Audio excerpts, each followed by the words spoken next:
Okay, great. Okay, so what we're doing is we're not just doing side Tuidi. As everyone knows, if you look back in the late 17, early 1800s, the sai was carried by the police officers in Okinawa.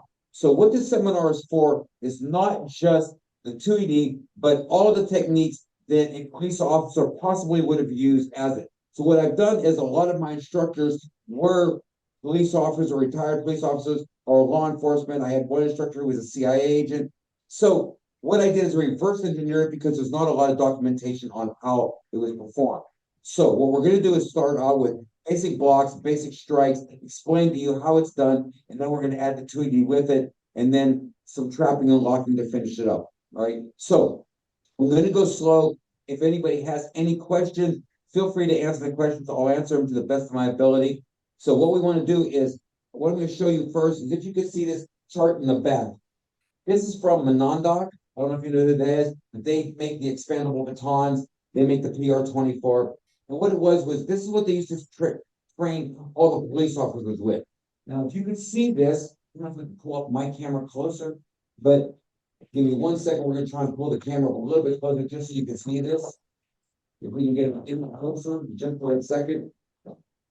Okay, so you can see this a little bit. You'll notice there's red, yellow, and green areas. All right. Most local police officers, okay, that's good. You can pull it back.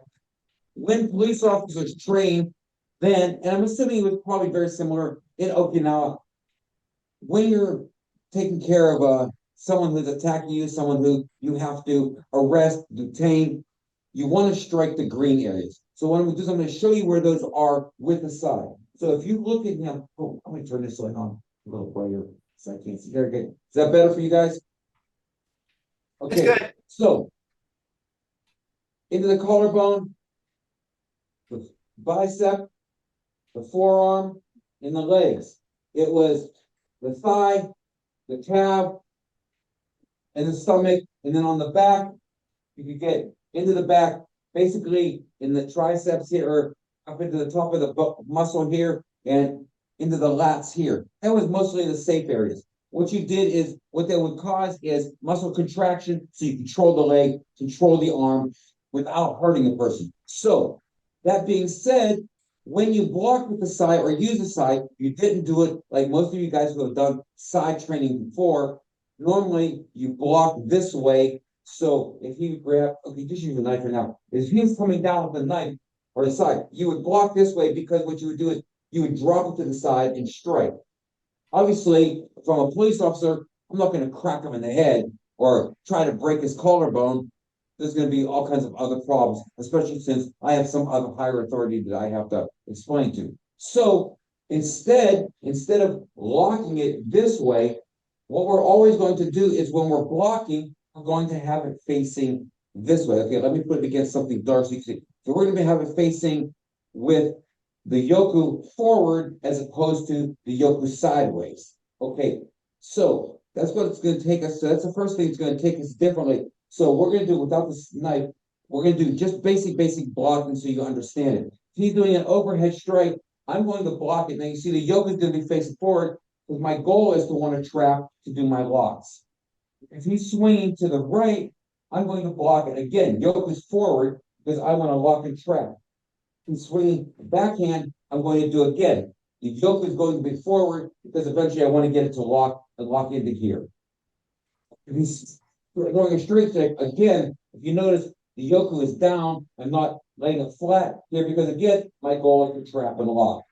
Okay, now what we're going to do is we're going to use that as our four basic ideas because whether it's with a weapon, whether it's empty hand, most common strikes is either coming overhead, coming to the right side, coming to the left side, or coming at a stab. Okay, and this is how we're always going to cover them.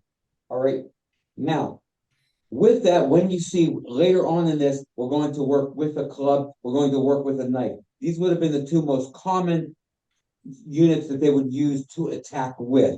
Because since we're defending against civilians, they're probably not going to have a katana, they're probably not going to have a spear, they're going to have something they could pick up.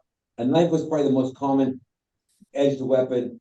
Club, everybody has some kind of club, whether it's going to be a club, whether it's going to be a hammer, whether it's going to be something that you can do a concussive attack. Now, With that, what we want to look at is our basic strikes that we would incorporate with this. So with the basic strikes, if he's throwing a punch, I may block this, right? I'm going to go into the bicep. Why do I want to do the bicep? The bicep's going to cause his arm to contract. So if I'm going to lock into my different techniques and do things that I want the arm to contract.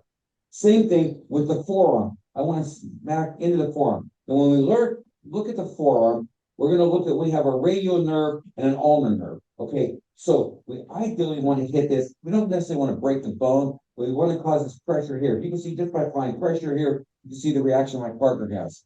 Okay, same thing.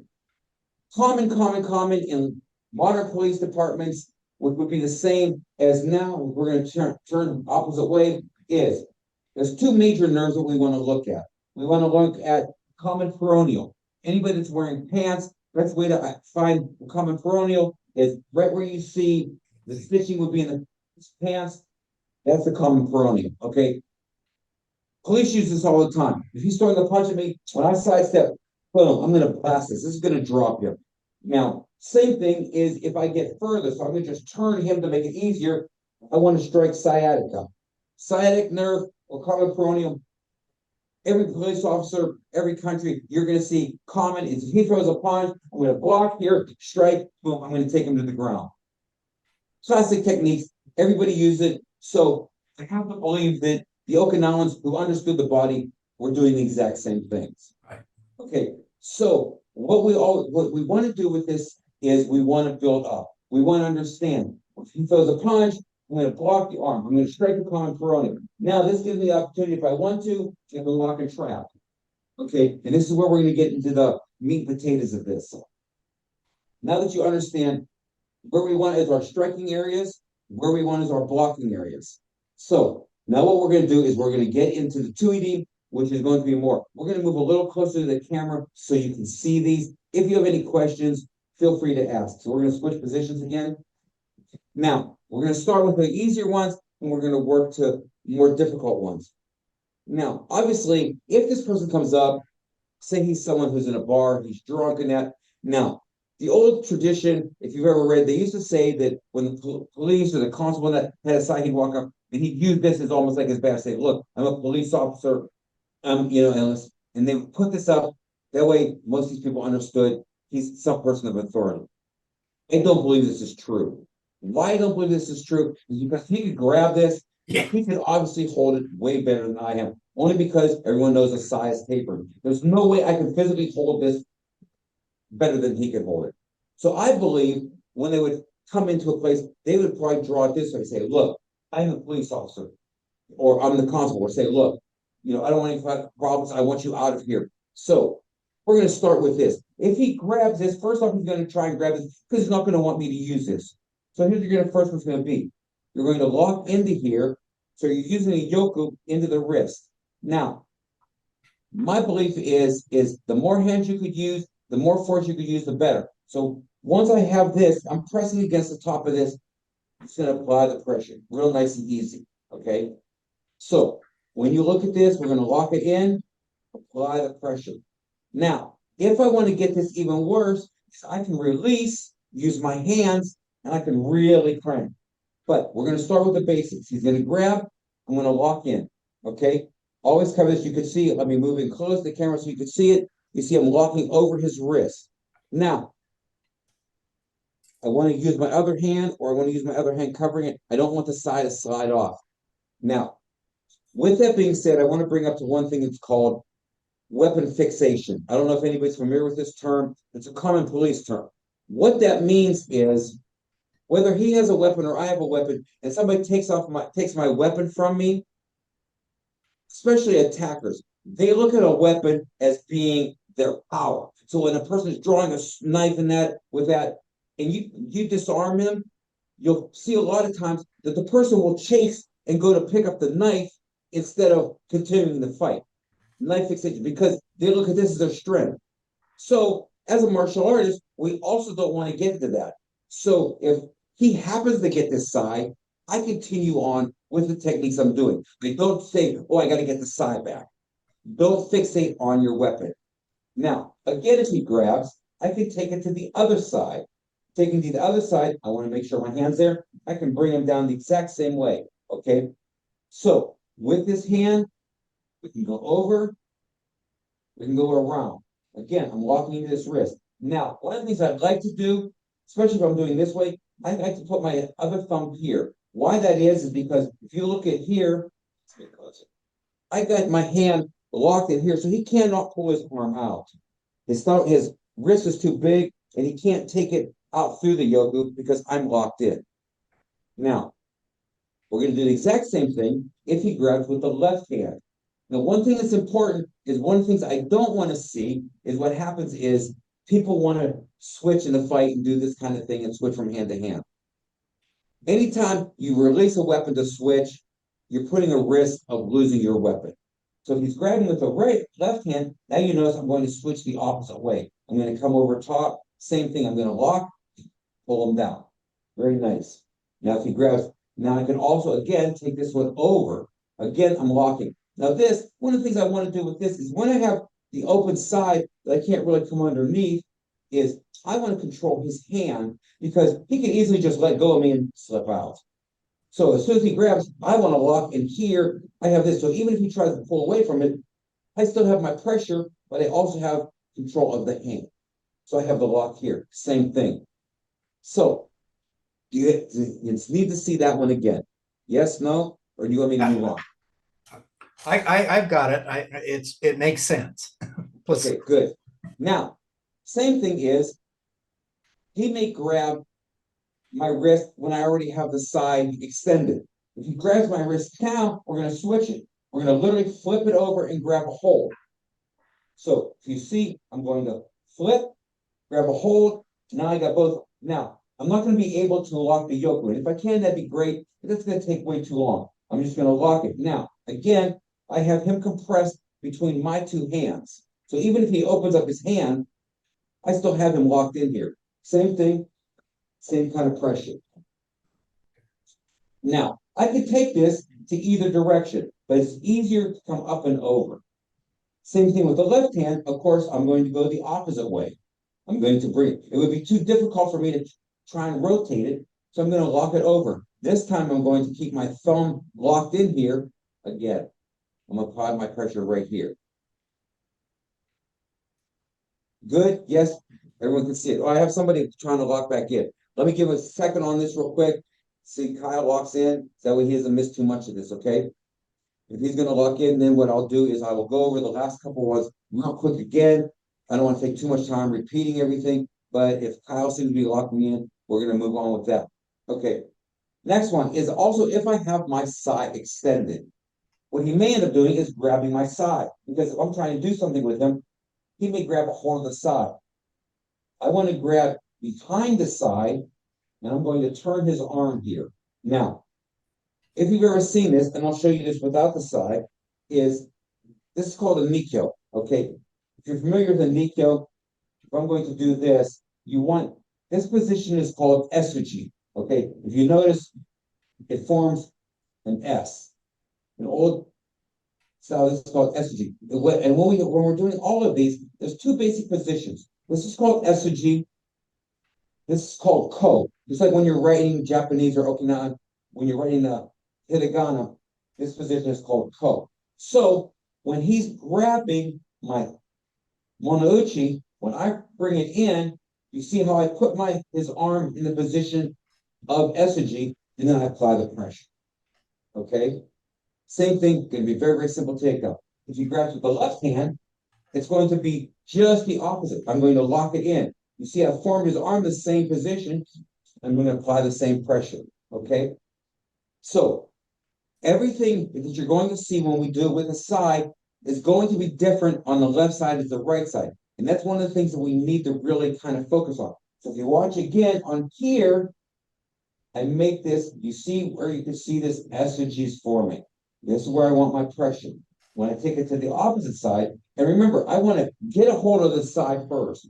You see, I bring them again, same esuji. I'm going to apply that pressure. Okay? Very, very simple, very, very basic. And since a lot of you guys are already martial arts, you've been doing this, what you want to do is you always want to refer to your old empty hand techniques most of them are very similar. In fact, this SOG technique, what you see is, this was a little off subject, but I'll show you is, if this was a sword, right? A lot of things that used to happen with a sword is if I had it in my saya and the person grabbed my back of my sword, right? Like as it's in the sword, I would do the same thing while I was still wearing a sword. So if he grabbed this, and it was still on my belt, I would use the saya of the sword in the same SOG, did the exact same thing. So even if I still had it tucked into me, I could do the exact same technique. that. Exactly. And all of these, what you want is you want that leverage. The more that you can use two hands. Now, since most of you have done weapon systems before, and this is a problem I see with a lot of people, especially with the bow and that, they tend to push with the front instead of drawing with the back. So you want to get used to it. It's like if I'm doing anything, say if I have anything on his wrist, and I'm doing this, right? If I want to lock him on the wrist, I'm using this hand's pushing, this hand's rolling. So I'm using with both. If I'm doing, like you said, with an effigy, when I get them locked here, I'm not just pushing down, I'm cranking up. So I'm doing it at dual action, always. I always want that double crank, right? Let's face it, on most of this stuff, it's two arms against one. I need to do that. I want that force because the idea with this type of tuiti is I want control of the person with okay, you understand transient pain as acute as opposed to chronic pain. If I punch a person and I break his arm, he's gonna have chronic pain. He's gonna have that for quite a bit of time. But with tuiti, you know, when I do that little lock, it hurts for that second. The second I release it up, it doesn't hurt anymore. Right. It's an acute pain, it's a transient pain. So getting back to that, we're going to get to the next one. Now, this works with a grab. This works with it, like if he's grabbing my belt, anything like that. We're going to come in now. What we can do with these is I can strike first here and then come up. Now, when I come up, again, I want to hold this. I want my thumb and that locked in. So if I just do this and grab this, his natural reaction is to pull out, right? So if I strike, slide in, and lock, I'm already in this position. Now, I'm going to go really slow because they do hurt. I mean, it hurts enough when you're doing a kotegaishi. It's even worse when you have steel digging into this, right? So when I'm going to take this, I'm going to take them down really slow, but I'm going to show you. I'm just going to crank it and bring them down nice and slow. You watch their life. Okay, so it's very, very simple. Is the two that we're going to do, and we've done these basically before, they can also come from the top. I can bring them down this way. What I want to do is I want to be able to control this wrist in whichever direction I want to go. Okay, so when I'm cranking, again, now, I could bring him down this way. Now we want to think police mindset. If I bring him down this way and he punches me in the groin, right, that's going to be bad. So when I'm bringing the person down, just like when I did the other one, I want to bring him forward. I want to bring him where I have him completely supine. I want him on his stomach.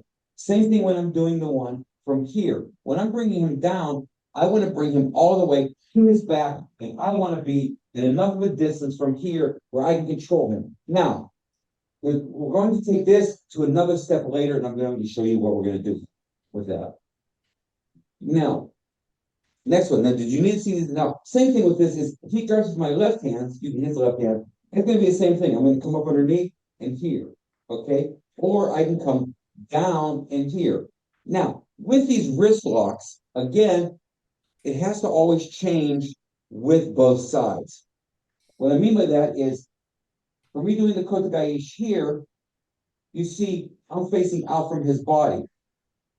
For me to try to do that and face out from his body this way, it's going to put me in a position which will be awkward.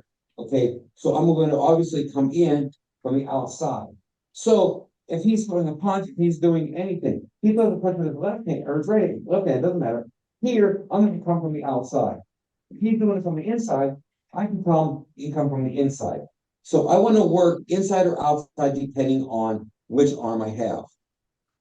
Also, like what I said was with the blocking, we'll go with that because the blocking is not going to come in with the locking.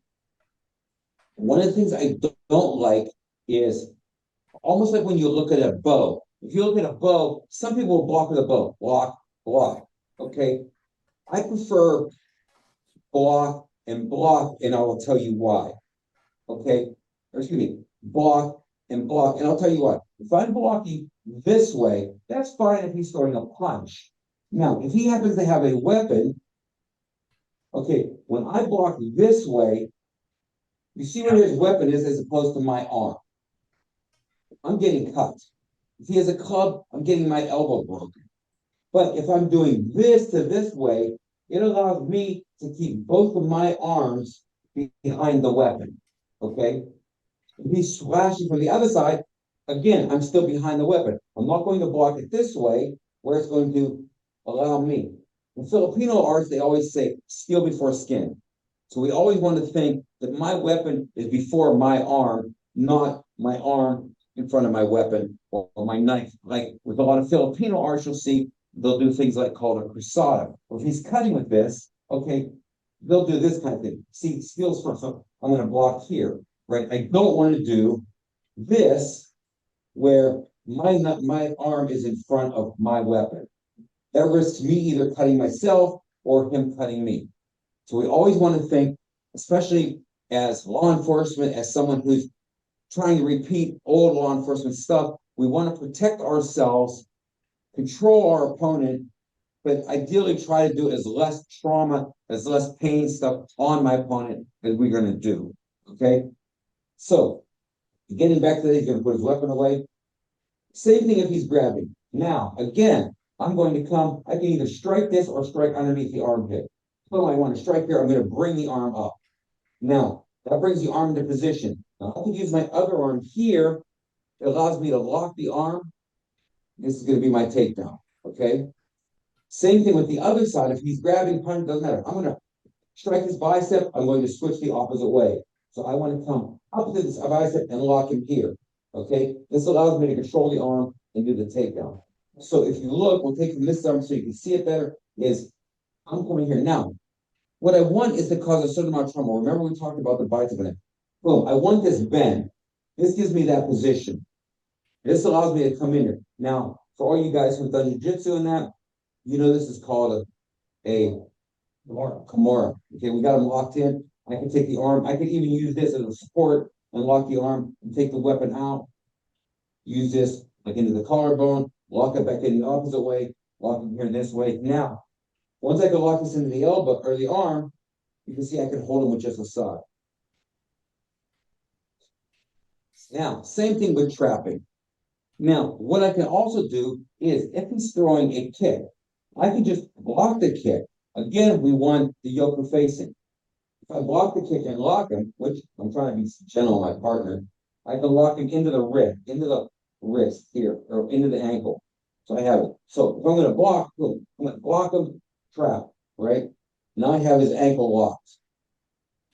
I can rotate, I can take him down. All right. Now, is there any questions? Let's see, we're already half hour into it. Like I said, I was hoping this would be a little longer because I thought we were going to have some more interaction where people could try this and practice instead of just trying to see it one time. But if there's no questions, Kyle, I still can't see you, but I hope you're watching. If there's any questions, let me know. If not, we're going to take this to the next level and we're going to take it with a knife, which would be the most classic weapon. Okay, so he's going to take his weapon out. Now, what we're going to do, we're going to go right back to where we were again, talking about the same type of trapping, blocking, and moving on. So the first one he would do would be an ice pick stab, right? So I'm going to block it the same way. Now, what I want to do is with this angle, I want it to slide into my step. Now, of course, if he's sliding, oh, this is going to slide right in. Okay, from here, I'm going to do the same kotagaichi from here. But obviously, I want to take him down. So when I have this thing, I'm going to make it smooth, and I'm going to take him down nice and slow. Boom, here, lock, trap, and take down. From here, I can take the weapon, strike him into a safe area, right, and finish. Okay, so again, slowly, when I'm blocking, boom. Now, if you notice, one of the other things I'm doing is I'm out of the way, okay? I don't want to do this here, because he's stronger than me, and he's pushing, and I got this coming down. It's going to be all kinds of ways of bad. So when I'm blocking here, I'm to the side. So if he continues to push down, he's just going to push right into my side. no matter how hard he pushes, I can just lock in.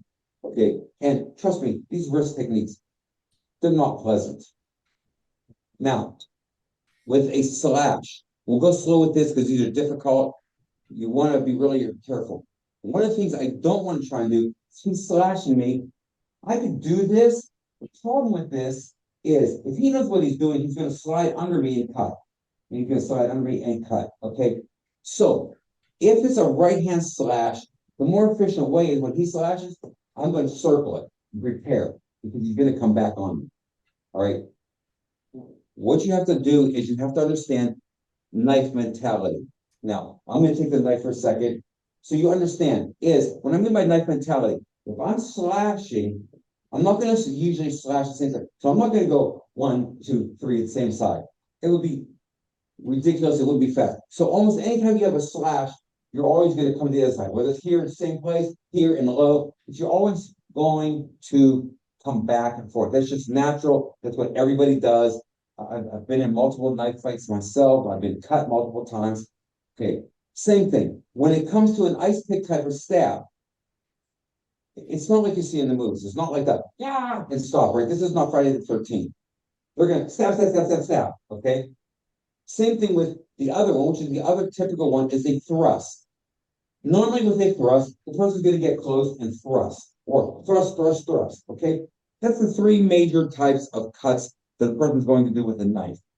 So that being said, what we want to do with a knife is okay. We're going to go back first to this. Now, obviously, he's going to stab, stab, stab, stab, stab. Right. This is what you're going to see. So you have to understand the mindset. When he's coming down for that first stab, I want to follow him back. Why? What's his natural instinct? When he stabs, his natural instinct is to draw back to stab again, draw back and stab again, right? So if when he makes that first initial stab, I follow him here, he's already going back this way. This is where I'm going to apply my pressure from, okay? Because I know, I mean, you as being martial arts, you've heard thousands of times, go with the flow, don't resist. When you're trying to do Tuidi, you don't try to ever force a technique. Okay, if I'm trying to do cook the gaish, right, and he's not letting me do this because he's pushing the opposite way, right, I'm obviously going to switch it immediately to the other one. We never go against force. We try to allow him to lead us to the technique we want to do. Same thing with the slashes. So we're going to go with the slash. When he slashes, when I block this, I'm going to clear this because I know he's coming back. Now I'm already catching him. Okay, because I already know this is the direction he's coming. So even if he pushes, he's just going to push me in the position I want to go. Now, with that, we do a thing, it's called hollowing out. What that is when he's slashing me, right, whether it's here, whether it's the neck, whatever, I'm going to pull away. If he's cutting low, I'm going to pull away. Now, the difference between that and what we don't want to do, if he's slashing, I don't want to step away. If I step away, his natural instinct is to come after me with another technique. Okay, but if he's slashing me, I'm keeping my distance because I know my next technique wants to lock and control. Okay, if he's slashing low, boom, I want to be there. I want to be set because I know I'm coming here for this next technique. Because anytime a person slashes, they're always coming back. Always coming back. They're always coming back. Same thing with a straight stab. We're going to get into that in the next, but we're going to go over this one because it's a little more difficult. So when he's doing his slash, once I block, I circle it here, okay? And I'm going to trap it. Now, that being said, I'm going to sit on the side for a second so you understand how this works, okay? If he's slashing, right? Boom, here, boom, I'm covered. You see where I'm at. Now, I can do that. I can control. Now, is there any perfect knife defense? No. But when he's cutting, I'm practicing. Well, cutting, he's cutting, he's cutting. He's working this, right? So anytime I can do what I need to do to lock. Okay. Exact same action with the side. So when I'm doing side, and why I'm going slow, for those of you who may have come in a little bit later, my side, I have heavy duty side. These weigh between 4 to 5 pounds. They're 420 steel. So if he's slashing this and I'm going, wow, and I'm blasting him, I get excited when I'm doing karate. I don't want to break my partner's arm because it's going to happen. You know, if not, he's going to be all black and blue and I have to buy him lunch. So it's going to be tough. So we're going to do this again. He's going to slash. Now, when I'm bringing this past me, I have to watch that he doesn't slice me. Okay, this is again where it comes hollowing out. When I'm doing this, I'm clearing my body at the same time. As he comes back, I'm trapping. Again, we go right back to that same kote gaishi. Okay. Next one is a straight stab. Again, not only am I blocking, but I'm pulling myself out of here. I don't want to do this. Yeah. Where I'm still catching the knife at the same time he's stabbing. Okay. So we're gonna do this one nice and slow. He's gonna block. I'm going to lock in here. I'm going to step through. Now you see I have him typical cookation. I'm going to remove the weapon from his hand. Now I can either come into it and do my takedown here. I can take him and lock him into the arm here. Okay, but I'm going to control him from this point. If I just want to toss him out, I can just toss him out. So we're going to do it nice and slow again so you can see it. Now I'm going to switch sides so you can see where I'm moving. So when he's stabbing, he's following out. Immediately I'm locking in. Now, this is where an important part comes in. I want to make sure now I'm pushing down and not pushing up. If I'm pushing up, I can't move him in. He's going to risk. I want the pressure here. As I begin to go through, I transfer to my non-weapon hand. Now I have him in control. I'm clearing the knife out of it. Now, I can do multiple things with it. I can put him into the Kasada. I can, or Kimura. I can lock him into the Kimura. I can do it into this. I can just use the butt of it, strike, bring him down, or I can just follow him through, lock him with the other hand. Now I still have my side, but I want like into the groin, into here. I can take him into the positions where I can take him down and finish him. Okay. Now we can also do this. He's going to do this side, and we're going to go slow. He's going to move back just a little bit. Hopefully, not off camera. Okay. So same thing when he's doing this, and I set up for this. I can easily just throw him on clear. Nice and simple. We had just enough. It's just enough or it almost rolled into the hallway. Okay, now again, we're going to go back to another slash. I'm going to show you how they would probably do it as a police officer, different than what we do as a karate cop. He's going to move over this way a little bit. So he's going to do the slash again. So we're blocking. He's going to do the slash. I'm going to do the second one. Now you already saw the first half here, and I dropped him down. I'm hoping this is enough on camera. Now I'm going to reverse the pressure.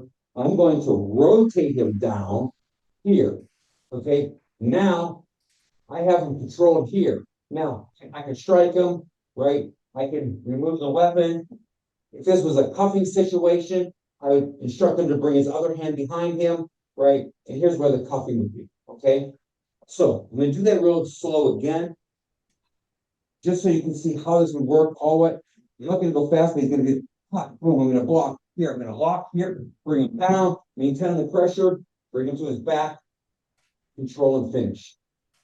Okay, now while he's on his back, I'm going to show you a couple more. Let's move over a little bit more so we can have him. Now, go to lay on your stomach. When you have a person on the back, oh, wait a minute, you're going to have to move back this way so we can, yeah, so you can see him. Again, with the pressure points, what we're talking is, and this is painful, you have a guy here, you want that control. Now, I can do it stepping on my side, or can just be from here from now. I'm going to apply it onto his ankle and apply the pressure. Okay, now if I want, I can literally stand on my own side and apply the pressure. Again, if I want him to roll over, because I need to cuff him that, I just apply pressure here and roll. So if I want him here in this position, he's going to roll. Now I can do from here. Now I have my locks here, right? I can lock my lock here. I can do what I want to do with him and control him from that position. So I can show you a couple other simple techniques, but most of them we go back to either locking the wrist, locking the arms. Now another one, again, we go back to the sciatica. So if he's throwing a punch, boom, I'm going to strike the arm, strike the sciatica, bring him down here. That allows me to come and lock. Okay. So done slowly, he punches. You strike the tricep. Okay. From here, I come down, strike either the sciatica or the common peroneal, depending on how he's turned. This is when I'm going to come in, and I can use this right here. Now, this would have been legal. This was legal in the United States until just recently. I have his choke out here. Okay. Watch again slowly. Now, again, this is where we come back to the beginning part of this. Okay, when I do this, when I strike this tricep, that's going to cause him to react, cause him to move. Right? Now, when I'm striking, and this is classic in all the police officers, striking into the back of that leg. Okay? Now, I can do that. This is where I can cuff him. This is where I can control. And again, I don't have to use my side. When I'm down here and he's on his ground, right, I could easily do this and walk right into collarbone, bring him here, boom. Nice and sick. When I started playing with this a couple years ago, it's like, oh, there's a whole lot more because I love the size. It's my favorite weapon. Yeah. So I want to say, man, there's got to be way more to this than just block, strike, right? Block, strike, right? Doing this kind of stuff. It's got to be much more versatile than that. Yeah. And so that's when I started playing with this and really doing the locks and doing the controlling techniques and escort techniques. So there's a bunch more that we can add, but if you don't get a chance to practice the beginning stuff, getting into more advanced stuff is going to be pretty difficult. Well, like, and then one of the things that I think is changing, we have a confident hitter we're going to use as a nice thing. Because you're doing that, what I want to show you is that there's a difference when you're doing it for combatives as opposed to like police work. And I'll show you what I mean. Right, Let me grab two of the same side. Okay, got two different sides. Okay, if this is like you're saying, like a bow, right? He's coming over top with a bow. You do this lock and you do this. Yep. Correct? Yeah. Or you're going to do this, he's going to come with a bow here and this. Right. Right. That's pretty classic. Right. Right. Or if he's coming low, you're going to block it. Okay, if he's swinging from the outside, you're going to block this way and you're going to hook it up. And you always have that second side to do that with. Right. Right. So if you only have one side, whether it's a bow, whether it's like a nice kingdom coming over top of head, when I lock, I want to here. Right. And here's my release. Right. So done slowly. When I block this, I'm block trapping in here. So whether it's a bow, even if it's a bow, we have the forearm here because he's going to be holding the other half of the bow with his left hand, right? Right. So I want to break that wrist. Boom, right? So same thing. If he's swinging to the side, I want to lock and see. If he's swinging from the other side, I want to lock, circle it. You see what I'm doing? I'm transferring it to my other hand. Okay. Because I always want to attack the wrist. Because I guarantee if I hit this hard enough, he's going to release. Okay, if he's swinging low, right, I'm going to strike it. So if he's swinging, again, low, I'm going to follow it through. Then he's going to come back here. I'm going to trap it out of the way. Boom.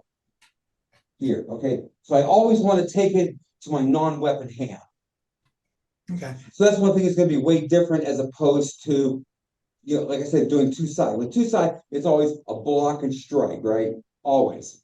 Block. With one hand, right? you're always going to do that trapping. And that's why I said you want the yoku facing in. You see, I'm always trapping that, but I want to bring it to my non-dominant hand. I want to be able to control it. So even if it's a longer stuff like a staff, right? Like, let me see if I have, like, hang on one second. Okay. All we have is a broom because I didn't bring a bow. But same thing, if he's striking over the head, if I transfer it, boom, I'm still going to attack that first one. Now, what I can even do is attack, and go for both, right? Same if he's doing a side attack. I'm going to lock here. I always want to come back. I want to break that first arm. If he drops this arm, he doesn't have that control. Now, I have equal amount of control with him, but of course, what am I going to do? I'm going to go for that collarbone. I'm going to go for the rib. I'm going to go for the sciatica, right? I'm going to do something to make him release it, right? But it's always going to be blocking with your dominant hand, controlling with your non-dominant or your weaponless hand to be able to take care of it that way, okay? I have to work with one side instead of two because I've been doing two all the time. Right, because like I said, with a regular bow, he's going an overhead toss, right? I'm going to do this here and this, right? That's pretty classic. That's pretty traditional. Or I'm going to do this here, right? Because I'm going to have the other one. So I'm going to block with this. I'm going to let it slide off, trap it. Or if I can actually get lucky enough, I'm going to trap it and turn my wrist here and lock it here. But I always have that second one. If I'm locking and I only have one, he's eventually going to try to release this and come back with another technique, right? So I always have to transfer to the hand that I can hold on to it so I can damage the wrist. Now, that being said, if we're looking at police work, things like this, grab that chair real quick for a second. Now, here's another one I'll show you. It's pretty cool. It's, say he's holding on to something. Now, I want him to release because I want to take him away. I want to take him into custody. Now, what I could do, yeah, I could blast him hard enough.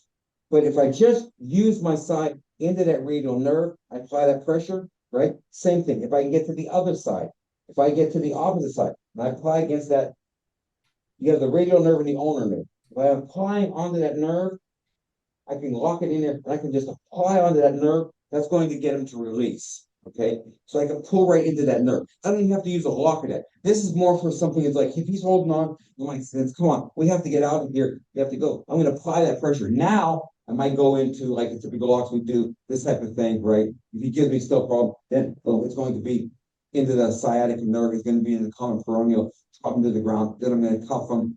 Now, you know that the Okinawan did a thing called Hojondu, which was, if I'm pronouncing it right, and that was their whole art of tying up. They didn't have handcuffs, they tied you up with a rope. Right. So normally you would have a rope hanging here, you bring him down, you tie up his wrist, then you would escort him out. Right. Okay. You could, here's my concern. Right. And this is why I said it. It's okay, like if he's gonna do a leg, and I'm gonna say grab his ankle here, right? Right. Like you're saying, right? Right. Even if he's fairly strong and he just pulls his leg out, There it goes. I'm gonna have a hard time hanging on to it. So which means if he's doing that and I do this as a leg grab, I better hope that once I grab this, I get my other hand underneath. Yeah. Because I've When I'm trained. doing that, you use this as a lock. But like I said, now you may have a little better chance if this is an octagonal right side as opposed to smoother. Yeah, I've got But it.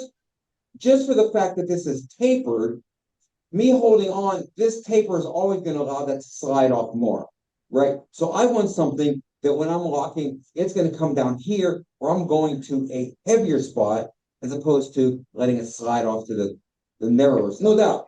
And like I said, I'm not saying you can't do it, but like if I'm going to lock something, like you said, with here, I want to either have something here to prevent him from coming out, Right. or I want to be able to use that second hand and do this because this is going to be my stronger hand. Right. Pulling with this, I think, is going to be, at least for me, this is going to be more difficult to pull on this because even if I have him on the wrist, right, like you said, and I'm pulling down and he pulls up, I don't want to slide in your face, but I still may have that chance to lose.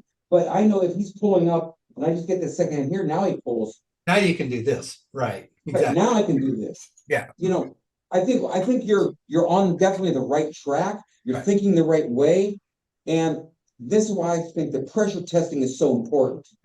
Because, you know, like, trust me, ever since I've been like a 20-year-old to 25-year-old, which is 40 years ago, I'd have these stupid dreams in the middle of the night because I'd be laying in bed and I have a roommate or something. I'd say, wake up. I have an idea for this technique I want to try. Throw a punch at me, right? Some of them sounded good in my head and didn't play out how I saw them playing out. Some of them did work well. But that's what I'm saying. When you're doing this kind of stuff, so many dojos I've been in, so many places, they come up with these ideas and they say, oh yeah, this is a great idea, but they never pressure tested. So like if say he throws a punch and I do this, say, oh man, this would be a cool technique, I'll just pull him down. And that sounds great. And I'm just coming up with just something on my, but Right. then I try to do this and he says, screw it, I'm gonna just pull my hand away. Or he's gonna pull the opposite way, and I'm gonna do this and I'm gonna watch the side disappear. Then it's like, oh crap, maybe I should reevaluate that. Right. So that's why I'm huge proponent of pressure testing. And pressure test with somebody who knows what they're doing and is willing to work you. You know, when you pressure test, don't just say, okay, go balls to the walls and try this. Somebody's gonna get hurt. Yes. Unless you get the plastic ones, and they're not going to do any good. Right. So, you know, you want to say, okay, let's do it at 10%. Now let's try it at 25%. Let's try it at 50%. And I'm a big believer in if it doesn't work, pressure testing, throw it out. Right. It's not a work. So either you're gonna have to adjust it to make it work or just get rid of it. One or the other. But partially it works, then what do you do to adjust it to make it work? Got it. Right, exactly. Like you said, is, you know, this may be a great idea, right? Say if I'm trapping him, but what may be a better idea is having that other hand for help, or cranking it a little bit may help, right? Or the hand that you're using for pulling, slide it all the way up to his wrist, right? Right. So you may have to tweak the idea. You may have to play with it a little bit to say, okay, this works better if I do this, or if I adjust it here just a little bit. Okay, so say he's swinging that top at me, and I do this and hook it. Yeah, that'll work, right? Because what I'm doing is when he's swinging that, when I catch this here, I'm not stopping his flow. So that's gonna work, and now I may transfer it and do this. So that would work. But if I'm using it as a stagnant one, I catch him and I'm just trying to hold him, now we're fighting once against one. So what his main smart idea may be is he may grab the other end of his tonfa. And right, I got this is you. just, you know what I mean? So I think it works well as a fluid transitional movement as opposed to an ending movement. I do Matayoshi Kobudo, okay? Now, what you're talking about that third position, what you're talking about that third position is, right, when you have it here, is a traditional side, you had this position because, and we practice in our dojo a lot, is you could throw them and stick them. Right, and you can throw this too. I've Right, seen so you can throw it either direction, right? So doing this here to come and throw, definitely. And like, there are certain things you could probably do. If I have this out here as a, like you're calling a position, and I lock it into a collarbone or into here, because it's pointy, it's gonna hurt. Yeah, But I just think, like, unless you have really good grip strength, I think that you're gonna have a little bit of difficulty with that. And what you have to understand is, if you're fighting someone who's in the middle of a fight, he has what's known as an adrenaline dump or an adrenaline rush, right? So he's like the Hulk for 30 seconds, right?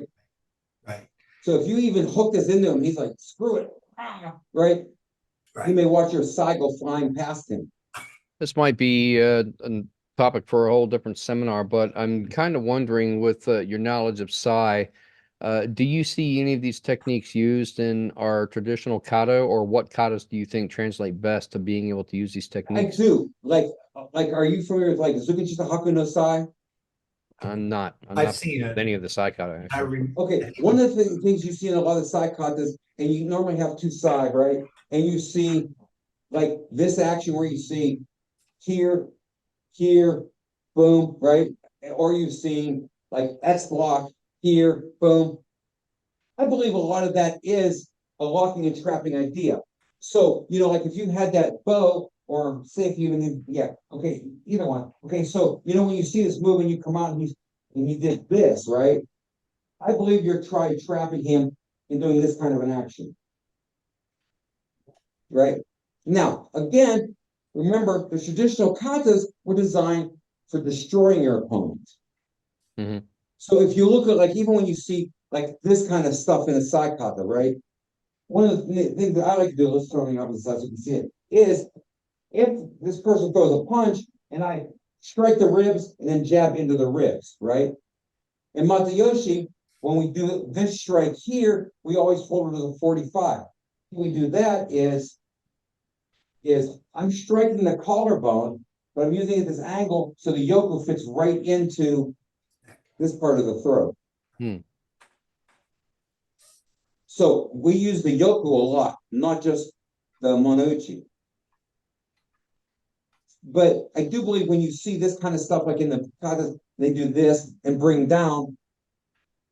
Why couldn't that be that, right? Right, makes Right. sense. When you see it, so if he throws, say, a punch, and I go block here, and I'm bringing it down, that's a very strong possibility, right? I mean, let's face it, when you play with katas, one of the important things of a kata is it has to be aesthetically pleasant. So how it looks in the kata and how it's actually going to work when you're doing something is going to be slightly different. And I'm sure you've practiced enough bunkai and oyo with kata that what looks really cool in the kata, when you start playing with somebody, it's like, oh, I have to adjust this. I can't do it exactly how it looks in the kata because it doesn't work. And if you look at different Okinawan kata, like that block you're talking here, Right, depending on what style you do, they do it one of two ways. They'll either turn it to the outside and use the block here, or they'll turn the arm and use it as a block here. yeah, and you can see how I was trained. Sure. Now, that being said, is okay, there is one theory that the sai was never used against a sword. Right, Now, I don't know if that's true or not true, I don't but know. what I can tell you is I've watched some really good sword people, and they're fast. Right, And I don't know if I could block a sword, but I think I could get it in close enough. Now, that being said, when you're talking about the classic things, is grab the taller. Okay, now hold it to your left side like you're drawing a sword. Okay, now, if he draws that sword, he already has it drawn, and so he's ready. Now, if I gotta try and do this stuff, sword people are fast. Right. And what you have to think about is, we were Okinawans who practiced weapons. We probably practiced, even if we were working for the king and that, we probably didn't practice the 8-10 hours that a samurai practiced every day since he was like 5 years old. Right. Right. Right. But what I would say is he has that in his saya. Now, if you want to go back to the stuff that I'm doing, so the second he goes to draw, you see where I'm stopping? It's almost Right. saying, right. So, if I can get him, we'll get a little closer to camera. So the once he goes to draw, if I can stop him here, right, now I can control this sword. I can press against him, just like what we were doing today, right? Now I can take him down here, right? Or I could draw it, boom, and do this, or strike and do this so he drops his sword. Got it. So I think I have a better chance of getting it before he gets it out than he does when he's already swinging it. Okay, you can reach me at Defensive Tactics Training Center. My phone number is 724-866-6165. I will travel, just supply food. Yeah, I'm always up for a road trip. I'm gonna be up in Maine later this year. Once I renew my passport, I'm gonna go visit Kyle. I'm just gonna do a surprise check on him, say, hey, dude, what's up? I want to definitely come and see you guys in Illinois. Like all I gotta do is because I'm blind in one eye and I have no night vision, so I can't drive myself. So once I find a student who's willing to work for food, I'm gonna have him drive, and as long as I put up with the rooms and that, I'm gonna go ahead and stop the recording. So I will go ahead and say thank you Yeah, go for ahead. your time Cool. and for doing this today. I greatly appreciate it. And this will probably be edited down to take out a lot of the chat at the end, just so that we Oh, have yeah, the no side problem. portion of it. And thank you very much for taking your time and doing this today. Yeah. Hey, thank you for inviting me. Thank you for allowing me to do it. I'd love to do another one later, or I'd love to come and visit you, a bunch of guys, and just work out and bullshit and just share ideas. That'd be great. Well, thank you, Sensei. I greatly appreciate it. Yeah. Thank Hey, you. you're more than welcome.